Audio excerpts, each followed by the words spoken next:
I write in a forest. I go there to listen. What started at the Billy Graham Library in 2015 in Charlotte, North Carolina, has evolved into a lifelong commitment and journey. Something is always moving through each and every one of us. I say it's a calling. These aren't my words. These are the lyrics from Billy's Forest. Chapter number 336, October 2nd, 2022, the week of Hurricane Ian.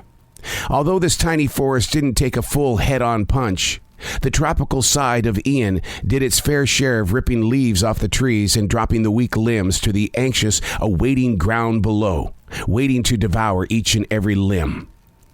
The days after Ian, I stood on the forest floor, looking upward at the top of the trees, assessing all things connected. For in life, the stories of past storms tend to unearth in future times of struggle and change. I can't predict which tree might be the next to fall to the earth. After a moment of nature taking its toll, I'm able to study areas that may invite a different experience at a later time. Our personal lives are no different.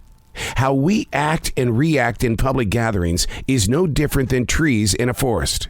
It doesn't have to be on a mountainside, and you don't have to be at a festival. The stories that made you can physically break you. The stories that made you can physically break you. One great example of that is how we like to grip what we think we should have become, and we never let it go.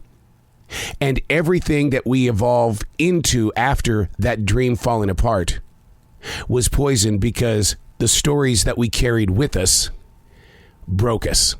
We wouldn't officially turn ourselves free into a newer field.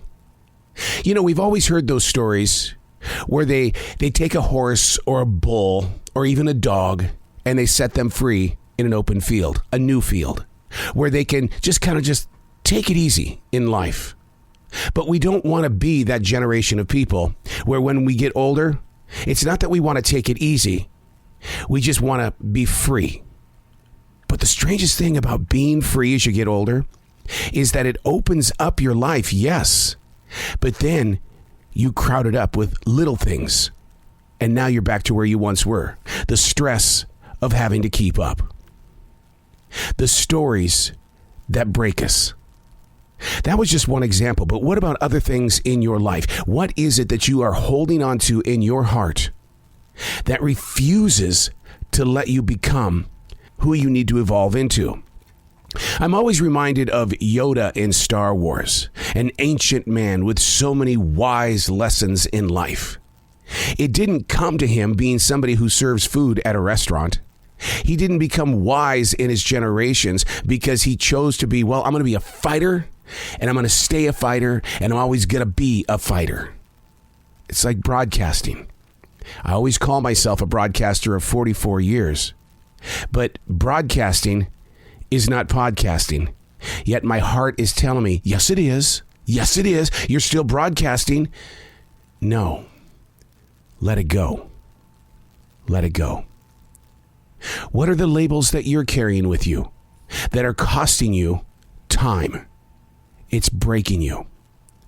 Have the talk with yourself. Ask the question the answers.